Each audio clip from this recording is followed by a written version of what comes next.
Olá, bem-vindos a mais uma aula do nosso curso, a penúltima aula. Então, temos essa, mais uma, e aí, quem sabe, teremos de férias. Então, na aula de hoje, nós vamos continuar vendo aí as relações filogenéticas, evolução dentro das embriófitas, mais focados hoje nas lignófitas e espermatófitas. Só recapitulando um pouco do que a gente viu, né? Então, essa aqui é a árvore das embriófitas que nós estamos usando no curso.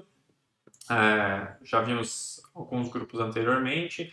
Na semana passada nós focamos nas polisporangiófitas, que incluem as licófitas e as eufilófitas, né? E olhamos principalmente a evolução de relações das licófitas com as samambaias e as demais eufilófitas, né? Então, as licófitas são grupos irmãos das eufilófitas e dentro de eufilófitas nós temos as samambaias, que vão ser o grupo irmão aí das espermatófitas, que inclui as angiospermas e as gimnospermas. Aí as espermatófitas, elas são marcadas por um grande número de sinapomorfias morfológicas, né? Então a gente tem aí uma série de características que são presentes nessas plantas. Aqui a gente está vendo uma árvore filogenética dos grupos viventes, né? Então a gente tem as angiospermas aqui, e um foco maior nas gimnospermas viventes, que são um grupo que a gente vai olhar com um pouco mais de detalhe hoje. Então, algumas dessas sinapomorfias elas estão relacionadas ao cilindro vascular, em especial o crescimento secundário, é muito importante no contexto dessas plantas, e também a presença de um cilindro vascular primário do tipo eustelo, né? Então, esse eustelo ele se diferencia dos demais tipos de cilindro vascular, os protostelos e os sifonostelos, por terem o cilindro por ser estruturado em feixes, né? Então, nos protostelos, o cilindro é totalmente preenchido por tecido vascular. Em sifonostelo existe uma medula de parênquima interna ao cilindro vascular. Nós temos dois tipos aqui, com ou sem lacunas foliares. E já nos eustelos, que a gente tem uma matriz de parênquima com feixes organizados concentricamente, né, que é o que a gente vê nessas imagens. Aqui é um diagrama, né, mostrando então o cilindro vascular primário com epiderme, parênquima e diferentes feixes de xilema e floema organizados concentricamente. A mesma coisa a gente vê aqui nessa seção transversal de um caule de girassol. Então, essa matriz de parênquima aqui, com os diferentes feixes organizados concentricamente, sendo que o floema vai estar voltado para a direção da epiderme e as regiões de xilema voltadas para o interior, como a gente vê aqui nesse detalhe. Né? Então, temos aqui o floema, o xilema, na mesma orientação que eles estariam dentro do caule aqui, e algumas células de fibras. Então, as espermatófitas apresentam seu cilindro vascular primário organizado na forma aí de um eustelo. E essas plantas elas são capazes de produzir mais células xilemáticas e floemáticas no sentido de crescimento lateral. Ou seja, essas plantas possuem um meristema adicional, dois meristemas adicionais, na verdade, o câmbio vascular e o felogênio, que vão produzir tanto o xilema secundário e quanto o floema secundário, e também vão produzir aqui a suber e produzir a periderme, né, que vai ser formada por suber e pelo felogênio e pela feloderme. Então, essas estruturas que permitem que essas plantas cresçam em espessura, com que elas produzam madeira, né? Então, a gente viu alguns grupos já que são capazes de fazer isso, são, obviamente, as plantas que pertencem às espermatófitas, as gimnospermas e as angiospermas. E é exatamente isso aqui, né? Isso aqui é um corte secundário de um ramo aí, de uma espermatófita, mostrando então a produção de xilema secundário e a produção de floema secundário. E aqui, na região mais externa, a feloderme, né? Que seria a casca dessas plantas, que substitui a epiderme, que é destruída com o crescimento em largura dessas plantas. Muito bem, outras sinapomorfias das espermatófitas já vão estar mais relacionadas às sementes, seja de maneira direta, no sentido de formação dessas sementes, são características que compõem a semente de fato, ou que estão relacionadas com a fecundação de óvulos que vão dar origem às sementes, ou seja, são características que vão estar relacionadas principalmente aos gametófitos masculinos, aos grãos de pólen.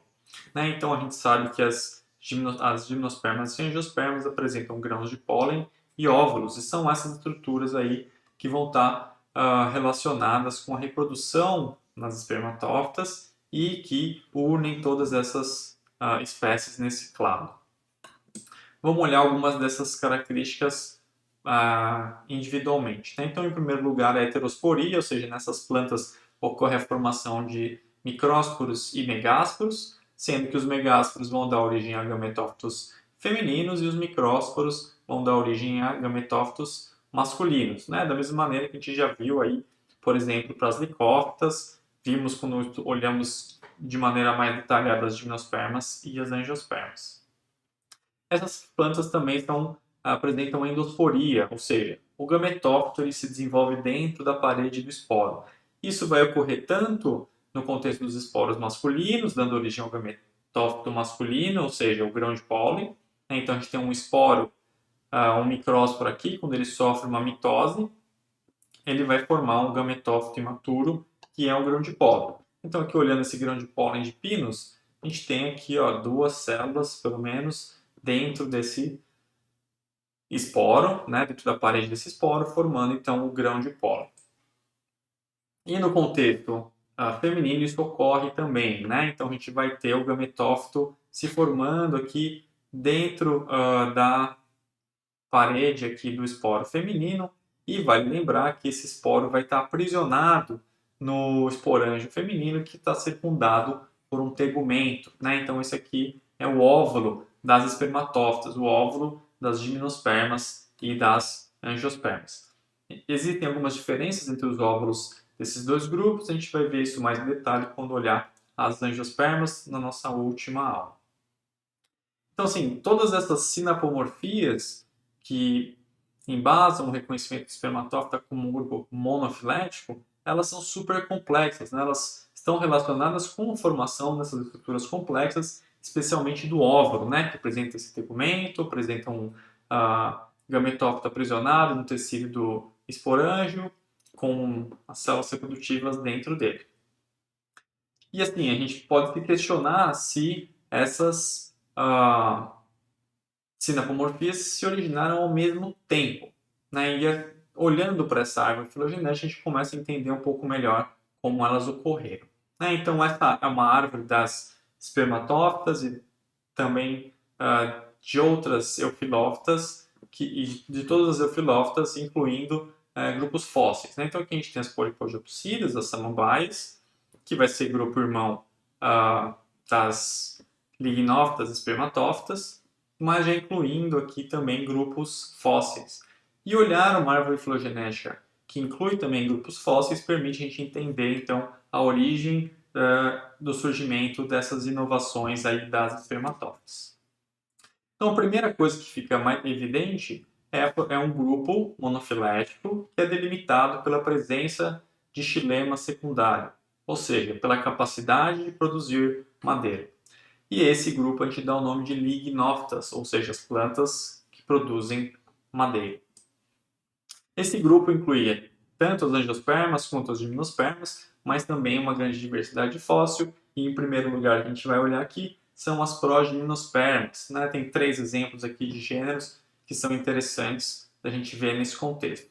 Notem que essas progimnospermas, apesar de a gente usar esse nome, não formam um grupo monofilético entre elas. Né? Então, elas são irmãs sucessivas aqui de diferentes lignófitas. Né? Então, por exemplo, Tetraxolopteris, que é uma progimnosperma, é grupo irmão de um clado que inclui outras 2 progimnospermas e mais também outros grupos de lignófitas.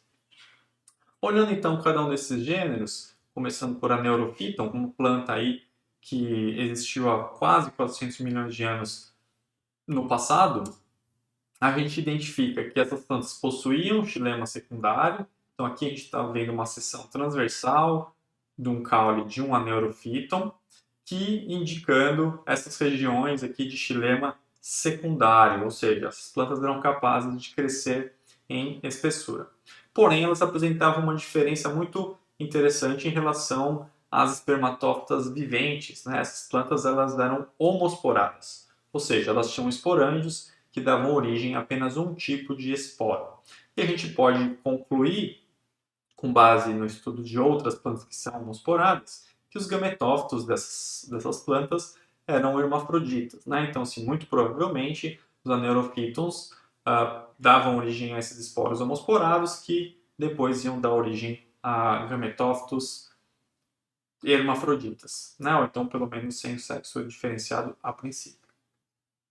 Vamos olhar agora, então, o gênero Archaeopteris, que já está incluído num outro clado aqui, em que a gente consegue ver que é marcado por uma sinapomorfia interessante, já que é a presença de heterosporia, uma característica típica das espermatófitas. Então, Archaeopteris é um exemplar de Lignófita, uma progimnosperma, que ocorreu um pouco mais jovem, um pouco mais cedo do que o gênero que a gente acabou de olhar, cerca de 380 milhões de anos atrás.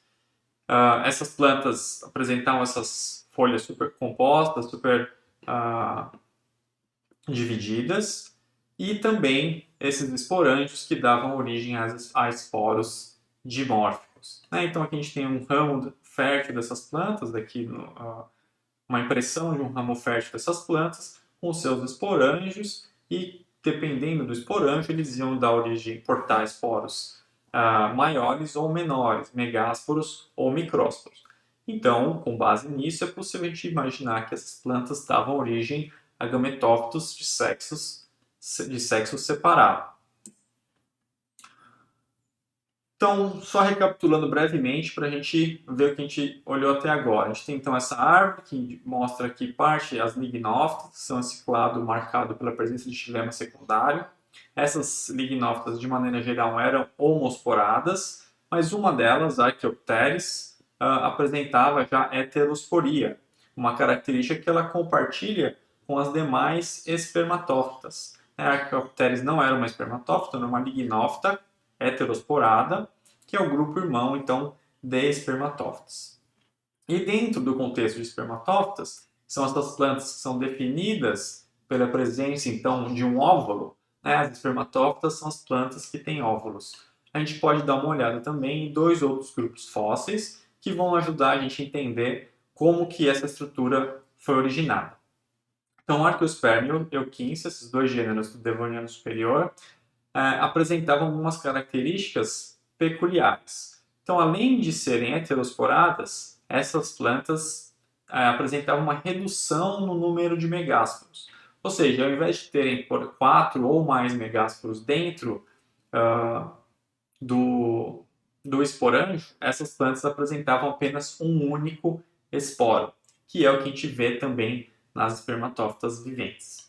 E além disso, esse esporângio ele era envolvido por lobos de tegumento, né? Então esses lobos de tegumento envolviam o esporângio e, óbvio, consequentemente, acabavam envolvendo o gametófito feminino que já se desenvolvia então dentro dessa estrutura.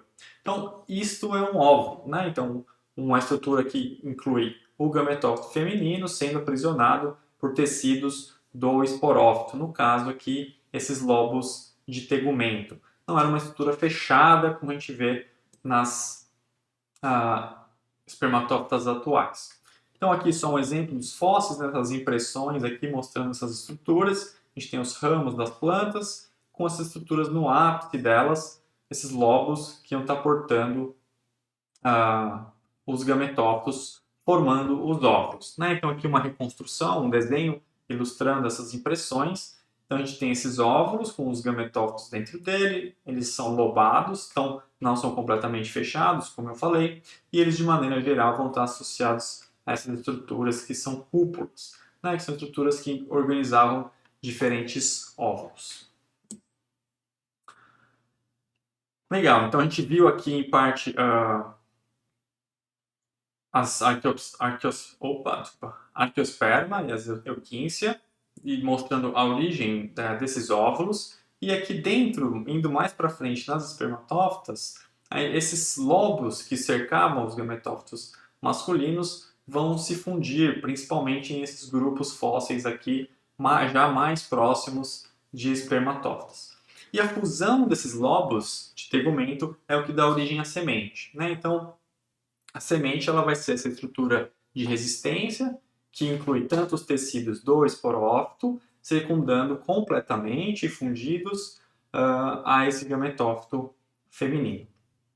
Então, para exemplificar o que está acontecendo aqui, a gente pode dar uma olhada no gênero Callistophilum, que é uma espermatófita que apresentava essas folhas muito similares aqui às folhas de samambaias, das frondes, mas que possuíam sementes. Né? Então, olhando aqui nessa imagem, a gente tem um corte do caule dessas plantas, evidenciando a presença de xilema secundário, ou seja, são lignófitas, pertencem a esse grupo de lignófitas, mas também vão ter essas estruturas aqui que produzem pólens e vão produzir óvulos também nessas folhas que vão ter uma abertura no ápice. Então, a gente tem aqui já nessas plantas a presença de uma micrópila. Então, a única maneira do gametófito estar exposto ao ambiente é por essa micrópila. Diferente do que a gente acabou de ver nessas plantas que tinham lobos que deixavam o gametófito mais exposto. Então, de maneira geral, o que a gente deduz a partir das relações entre esses grupos fósseis é que a evolução do óvulo seguiu uma tendência de fechamento desses lobos de tegumento que envolviam o gametófito até formar essa estrutura que é mais similar ao que a gente conhece hoje, que é um gametófito envolvido completamente por um tecido do esporófito que apresenta uma única estrutura no ápice, que é o tegumento. Né? Então, esse encapsulamento do megaesporângido, do esporângido que produz os esporos femininos, que vão dar origem aos gametófitos femininos, leva à produção, à formação desse tipo básico de óvulo que a gente conhece e também, por consequência, ao desenvolvimento da semente. Legal, então agora a gente pode passar a olhar de fato as espermatófitas viventes. Aqui esse negócio está no lugar errado, a gente vai olhar então para esse grupo aqui de plantas, que são as espermatófitas viventes e que apresentam uma micrópila que se fecha após a polinização. Então o que a gente vê hoje nas espermatófitas viventes que têm esses óvulos com micrópilas é que após a polinização, após a absorção da gota polínica, principalmente nas gimnospermas, dado que as angiospermas não apresentam essa estrutura, a micrópila vai se fechar, ela vai se selar, impedindo com que mais grãos de pólen entrem ali ou que esses óvulos sejam fecundados mais de uma vez. Aí isso já é uma citopomorfia, então, para as gimnospermas e para as angiospermas, que são os dois grupos que compõem as espermatófitas viventes. Então, olhando para os grupos fósseis, a gente consegue entender que todas essas sinapomorfias aqui não fazem parte de um evento evolutivo único, mas foram ocorrendo sucessivamente ao longo da história evolutiva das lignófitas e depois das espermatófitas. Primeiro das plantas que produzem madeira e depois das plantas que são capazes de produzir óvulos e também sementes. E é importante a gente entender esse contexto dos grupos fósseis, especialmente quando a gente olha para a filogenia das espermatófitas viventes. Então a gente tem esses dois grupos, as gimnospermas e angiospermas. As angiospermas são claramente um grupo monofilético, mas as gimnospermas, se a gente olha para a diversidade de fósseis, ou seja, se a gente olha para a diversidade de fósseis das plantas que são lignófitas, que não possuem flores, a gente evidencia que as gimnospermas são um grupo parafilético, não é um grupo natural, embora as angiospermas viventes elas possam ser tratadas como um grupo monofilético. Aí a gente tem evidências moleculares, evidências morfológicas, que foram revistas após assim, o advento da biologia molecular, indicando que a gente talvez estivesse cometendo alguns erros na hora de olhar a morfologia das gimnospermas, e esses dados indicam que as gimnospermas viventes formam um clado, mas que esse clado é parte de um grupo mais amplo, que é um grupo parafilético. Então, o ancestral de todas as gimnospermas, o ancestral comum de todas as gimnospermas, é também o ancestral comum das angiospermas. Inclusive, tem algumas gimnospermas que são mais proximamente relacionadas a angiospermas do que até as gimnospermas viventes. Então é importante ter bem clara essa distinção entre o contexto em que inclui essas gimnospermas fósseis e as gimnospermas atuais. Toda a diversidade de gimnospermas não pode ser categorizada num único grupo taxonômico, porque ele seria parafilético, embora as gimnospermas atuais podem sim ser classificadas como um grupo monofilético. Vamos olhar então para esse grupo monofilético das gimnospermas e olhar as novidades evolutivas que unem essas plantas. Então aqui nessa árvore, que a gente já viu antes, né, a gente tem aqui as angiospermas, sendo o grupo irmão das gimnospermas atuais. Lembrando que essa árvore inclui apenas representantes de táxons viventes. Uma das sinapomorfias morfológicas para esse grande grupo é a presença de um eustelo, além do óvulo e da semente. E dentro de gimnospermas, que esse é um grupo marcadamente definido por caracteres moleculares, a gente vai ter as cicadófitas, as gincófitas e as pinófitas, que aqui nesse contexto a gente está incluindo também as guinetares. Vamos olhar em detalhe, né? A gente já viu cada um desses grupos separadamente, não aula sobre gimnospermas, mas vamos ver como eles são organizadas as relações entre eles e que sinapomorfias morfológicas definem eles. Então, em primeiro lugar, cicadófitas, que é o grupo irmão de todas as demais gimnospermas. Esse grupo ele é definido por duas possíveis sinapomorfias, que são as raízes coraloides e a presença de alguns glicosídeos tóxicos do tipo cicasinas. Então, as raízes dessas plantas podem formar umas estruturas que são meio disformes, lembram um pouco corais. Isso aparece apenas dentro delas. Existe um contexto aqui que a gente sabe, comparando as cicadófitas com as demais coníferas, de que as demais gimnospermas, de que esse grande grupo aqui é definido pela presença de folhas simples. E essas folhas simples se opõem às folhas compostas das cicadófitas. Vale lembrar aqui, né, a gente estava vendo aqueles grupos fósseis e vários deles tinham folhas compostas. Então, o fato das cicadófitas terem folhas compostas, na verdade, não é uma novidade evolutiva para elas, mas é simplesmente a manutenção de um caráter que foi herdado de um ancestral. Já aqui em gincófita e nas coníferas, a presença de uma folha simples é uma sinapomorfia morfológica que une esses grupos. Né? Então, só contrapondo isso, aqui a gente tem uma folha composta de cicadófita e folhas simples de um pinus, por exemplo, e de um ginkgo biloba. Dentro desse grande clado que inclui as gincófitas e as coníferas, a gente vai ter as Pinaceae, Pinopsida, Guinetares e Cupressopsidas, o grupo que inclui as araucárias, sendo definido pela presença de sifonogamia, certo? Então, os gametas masculinos nessas plantas não são flagelados e eles precisam ser levados diretamente até os gametas femininos pelo tubo polínico. Então, a gente já viu essa imagem aqui quando estudou o ciclo de vida de um pinus. Então, a gente tem aqui uma bráctea, uma escama ovolífera com óvulo. Um grão de pólen vai entrar na micrópila desse óvulo, vai ser recebido ali dentro, na câmara polínica, vai germinar, atravessando aqui o esporângio e chegando até o gametófito feminino, onde ele vai fecundar diretamente os gametas femininos. Lembrando, né, então, que apenas um gameta masculino vai fecundar um gameta feminino nessas plantas. Então, a sifonogamia seria aqui uma sinapomorfia morfológica que une esses três grupos, como eu já falei, Pinopsida, Cupressopsida e Guinetares. E Guinetares é o grupo que apresenta maior discrepância morfológica em relação às Pináceas, Cupressopsida. Então, esses dois grupos aí são bem claramente próximos, bem claramente relacionados. Né? A morfologia geral deles é muito similar, né? Então apresentam esses cones, que são essas estruturas de reprodução femininas, esses cones compostos, que vão apresentar um eixo central com brácteas, escamas ovulíferas, além de outras estruturas. Mas a presença de guinetares aqui dentro foi principalmente definida com base em dados moleculares. Mas a gente pode ver, assim, tem algumas características morfológicas que suportam também essas relações.